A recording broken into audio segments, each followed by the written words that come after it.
Hey guys, welcome back to All Things Knives. It's your host Fletcher, and today we are talking my top 10 medium-sized EDC knives. So it is the top 10 today. Just gonna go through each one. No specific order. Just really just gonna go through and talk about them. Sorry if my voice sounds weird. This is like the second day after I've had my wisdom teeth removed, so. But still making content for you guys. I like getting videos out, so. And I don't have much to do because I'm not working. All right, so let's just start off from the left here. The AD 20.5, I think, is a great option in terms of a medium-sized EDC knife. It is ambidextrous with the shark lock, right? Thumb stud and opening hole. Oh. Right? So you can operate it either hand. I think that's really awesome. There is a 3-inch and a 3.25-inch version, depending on whether you do the shark's foot or the buoy. Or, sorry, the clip point, not really a buoy, it's a clip point. Personally, I like them both, but the clip point with the regrind that I did on mine from BGM Knives, that is a good looking knife. That's a sexy knife right there. But I will say that the overall utility style of the shark's foot is very nice, especially for the type of cutting tasks I do with my job. And it's lightweight, very thin. It's fidgety, but that doesn't, a knife is a tool. It really would be ease of opening and closing. It's a pocket knife. It should be able to open up easily, put away safely, ambidextrously, carry well in the pocket, which I actually don't mind. The clip's actually good, and I like that it gives me some room to pinch it and grab it. It doesn't really need to go that, you're still talking that much knife is in your pocket, so you're still more than fine. All right, so there's that guy. This is probably our biggest one on the list today.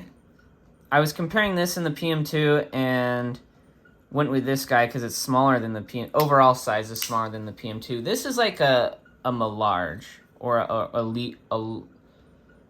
legitium, like a large medium. Because a couple of these on here are like small medium knives. This is the other side of the spectrum. Manix 2, same thing really about the AD 20.5, ambidextrous. That's still pretty deep carry for how big this knife is. This is a great work knife too. Not super thick blade stock, but also not super thin, so you can really put this through its paces. Nice G10 handles. They did a very good job. Love the choil. I can choke up and, get any of my cutting tasks out of the way. This is really handy when I'm cutting open those plastic clamshells at work. I kind of get this in there, and then I put my thumb behind it while I'm holding the package, and I'm able to guide that tip right there exactly where it needs to go. Spidey hole, you know how I feel about Spyderco knives. They're phenomenal. They might be uglier than sin, but man, they perform well, and that makes them look all the much better in my eyes. Like, I even like the way the Para 3 looks, even though it looks like a wounded pelican. And I like the way it looks because I know that performs, right? It's just like when you look at a supercar, they don't always look good, but you're like, man, that car's amazing. And it might not look the best, but it looks good because it performs. Now, for my, non-locking guys, due to your laws, I figured I'd throw in a slip joint in here somewhere for you guys. The Kershaw Federalist, USA made, CPM 154. It's a double detent knife. So you can easily, let's see if I can get it on camera. So if I pop that out a little bit, I can kind of open it one-handed. And then you can close it one-handed for sure because of that double detent, which is nice. I think this is just a classy knife with good geometry from the factory. It's USA made, so holla, right? You'll notice nothing on here is Chinese made. If I'm going with my favorites, it's USA made or, Taiwan. They make good stuff. Taiwan makes good stuff. So never gonna hate on Taiwan. Plus they're an ally, so if that matters to you like it matters to me. I like buying stuff from there. Great ergonomics, nice and slim in the pocket. I love that they threw a lanyard on this. It basically is perfect with the lanyard. It looks good. At least I like the way it looks with my leather lanyard there. Super easy to open. I enjoy this knife. It's a very well executed modern traditional.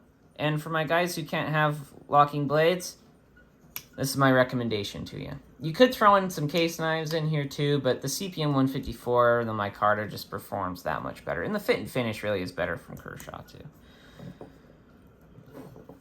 But it is hard to beat the case knives for, $60. Or if you do their carbon steel, it's like $40 for a Sawdust Junior. All right. This is my 62 Rockwell S30V Sage 5. Let me say that again. 62 Rockwell S30V. Production. Good geometry. I think this came at 17 thousandths behind the edge. Compression lock. Nice and lightweight. Deep carry wire clip. Wish the lanyard hole was a little bigger, but, I actually, this design is fantastic for what I do at work. This leaf shape style. Good for going through those plastic containers, just like the Manix is. But because of the size being a little smaller, a little easier to use on the boxes. Not to mention, it carries really well. It's, compare it to the Native 5, which is a great carry piece too. Just good profile overall, good profile blade. Really not much I can complain about. And the FRN handles, actually pretty damn decent. And it's a sturdy knife. It's a lightweight model, but it's got full steel liners in there, if you guys can see that. All right. Next on, the Native 5. Another great option from Spyderco. You can see this one's definitely been used. I'm probably going to send it in for a regrind or something like that. We'll see. Lightweight, simple, ambidextrous back lock. These things are cheap for what they are. I think $120 you can get a USA-made Spyderco S30V. This guy's going to cost you a little more because then I think $148 for the Spy 27.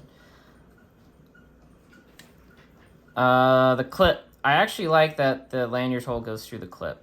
I think that's kind of cool. And it's never too hard to grab the lanyard because I just grab where the clip is and I pull out.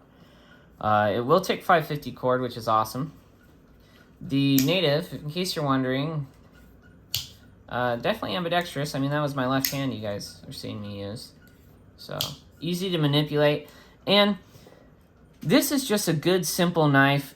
Like, for someone with small hands, my mother, for example, I've given her a Dragonfly and a Native 5. So she really likes her Dragonfly because it's super small, but because she's not super dexterous in terms of opening her knives, she just goes like this and opens her Native 5 up, and then when she wants to put it away, she puts it away like this.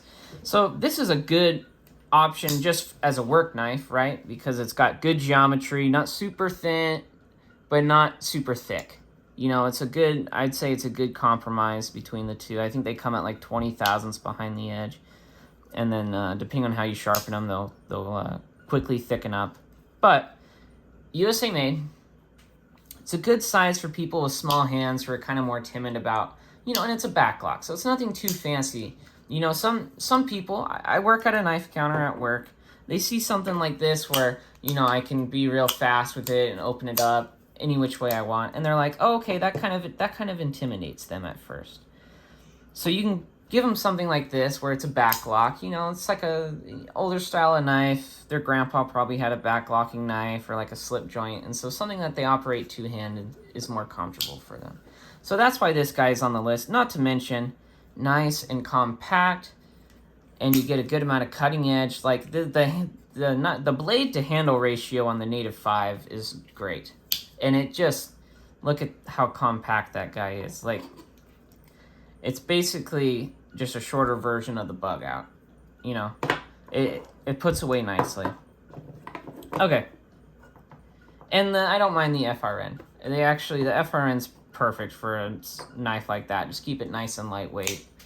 Very minimalist. Okay, now another kind of minimalist style blade would be the Bugout here.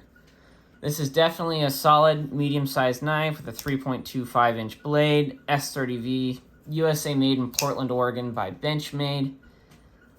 I mean, what else can I say? It's lightweight, but it packs a punch for its size. It's a full-size knife without the full-size knife weight that performs well.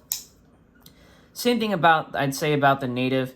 Not super thick blade stock, but also not super thin. I think this one's like 17 or 18 thousandths behind the edge, which is a good terms BTE for a good work knife, especially in a steel like S30V. So it'll cut well, but it's not going to chip all the hell when you use it.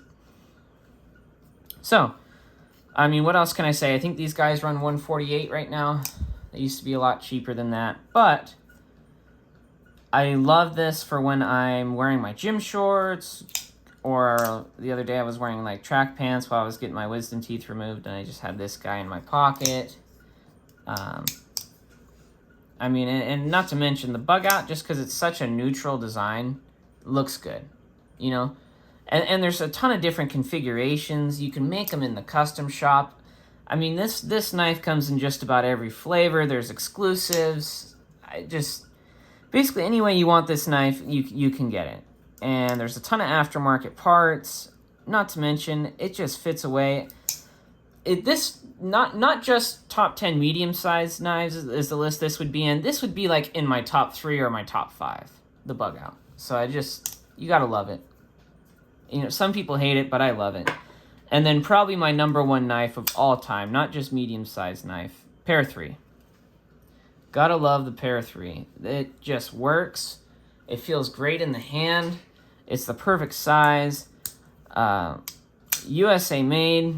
Good G10. You can mod the hell out of these. You can blade swap them. Spyderco has made them in tons of different steels. So if there's a steel you want, chances are the configuration's out there. You just gotta find it.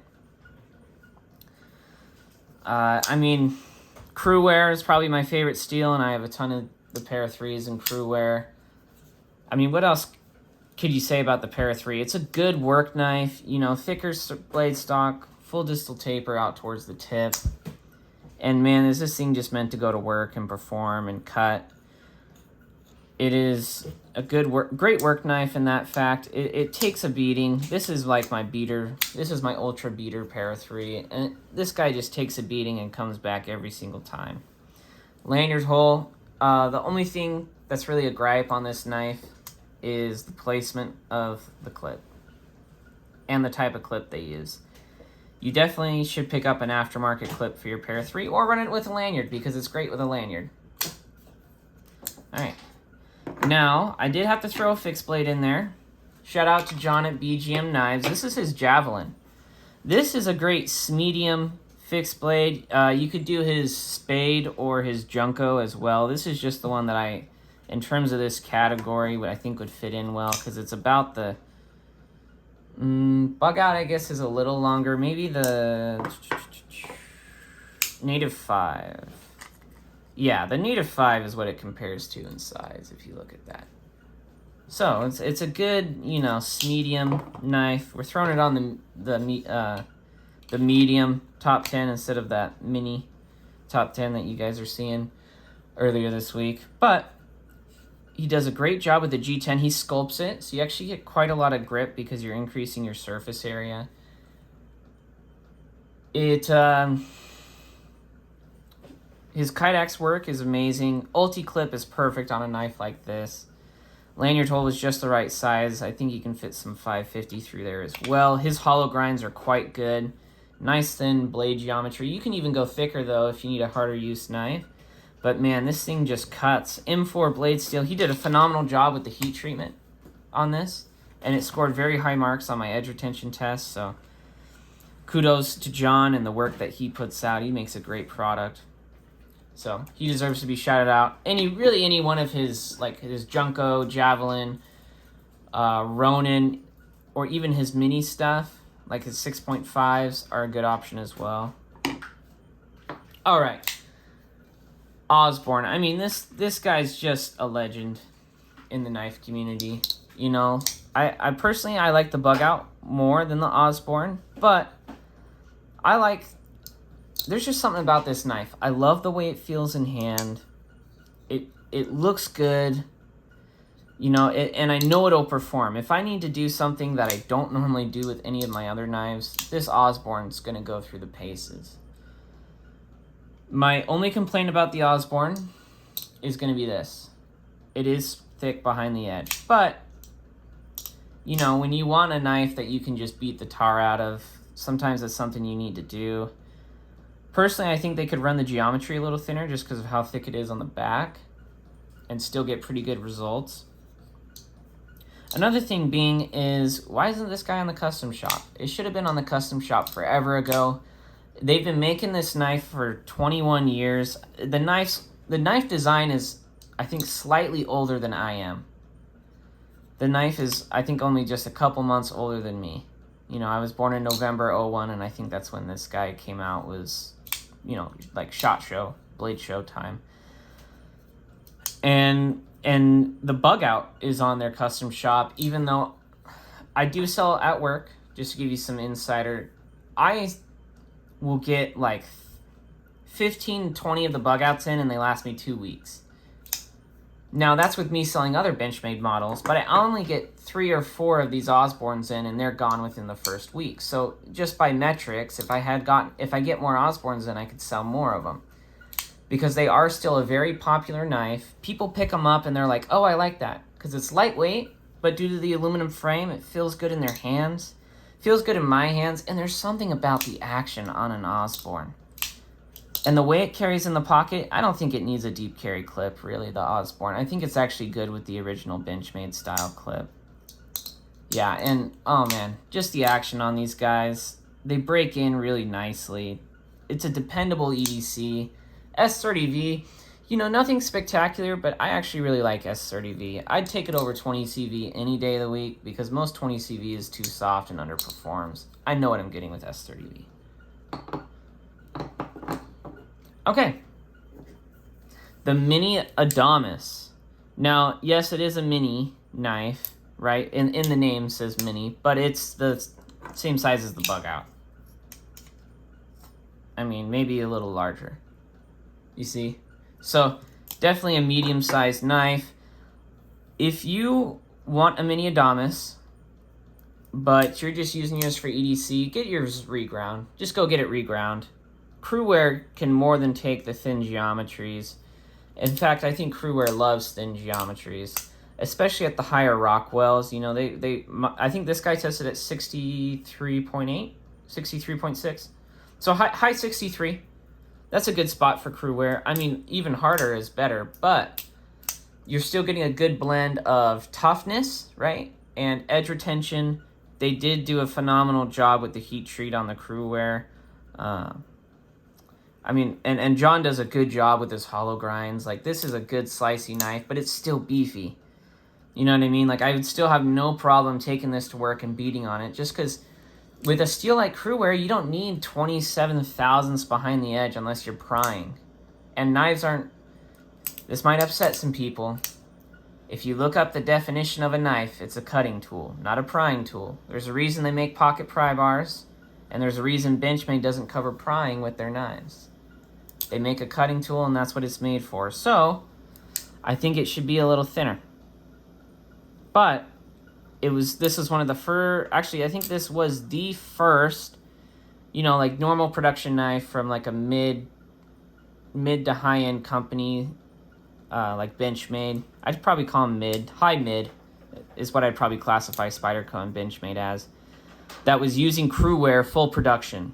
They snuck it in before Spyderco could sneak in like a full production PM2 and Crewwear and micarta, but you know, they did their exclusives. It's just that this was a permanent production, whereas this wasn't, right? And so I had to get one. I got it, loved it immediately. It really is a pocket tank, and it feels great in the hand. You know, it's just, and the action on these guys, because they did oversized washers, is amazing. I think it's one of their better knife ideas they've had in a while for the mini Adamas, because the regular Adamas is huge, but this is totally pocketable, totally carryable, and man, can it put in some frickin' work. All right, so there's my 10 favorites. I'm just going to throw in one more wild card. This and the Adamas can honestly switch places. The Griptilian. The Griptilian is dependable, FRN handle, and the sound that a Griptilian makes when it has those plastic handles, just listen to this. There's something about that thwack that I just love. The Griptilian could honestly take the spot of the Adamas as well, as in terms of a good outdoor work knife. I sell tons of these at work. I call it the everyman's Benchmade because it's their cheapest knife they make. Although, you know, that's starting to mean less and less every day with the way inflation's going in terms of the knife community. Well, everything too. But it's affordable enough to where someone can get one of these. It lasts them 5 years. They either buy a blade from Benchmade or they buy another one. And most of the time, people buy these and they're like, I love my Benchmade. And then they'll come in and they'll get something like this Bugout. Or they get a Bugout and they're like, I want something a little beefier. They'll pick something like this up. Or they'll buy like an Osborne or a mini Adamas or the Freak or some of their assisted models. But this is a good starter knife in terms of a medium knife, you know, almost large. This is a medium large knife that you can carry every day. It'll perform well, you know, but more budget-minded materials, especially when they used to do 154 cm. But it's a knife that will perform when you need it to. It's not going to break the bank in terms of a USA-made knife. You know, it's sub 150 bucks. Sub 140, you know. And it just performs. You get Benchmade's warranty. And so that's why it's on my list, is it's dependable. It's just like old Bessie, right? It's just one of those knives that is dependable and puts in work. So this and the Adamas can switch places. Let me know what your favorite medium-sized knives are. And as always, guys, like, comment, share, subscribe if you're not subscribed, and stay sharp.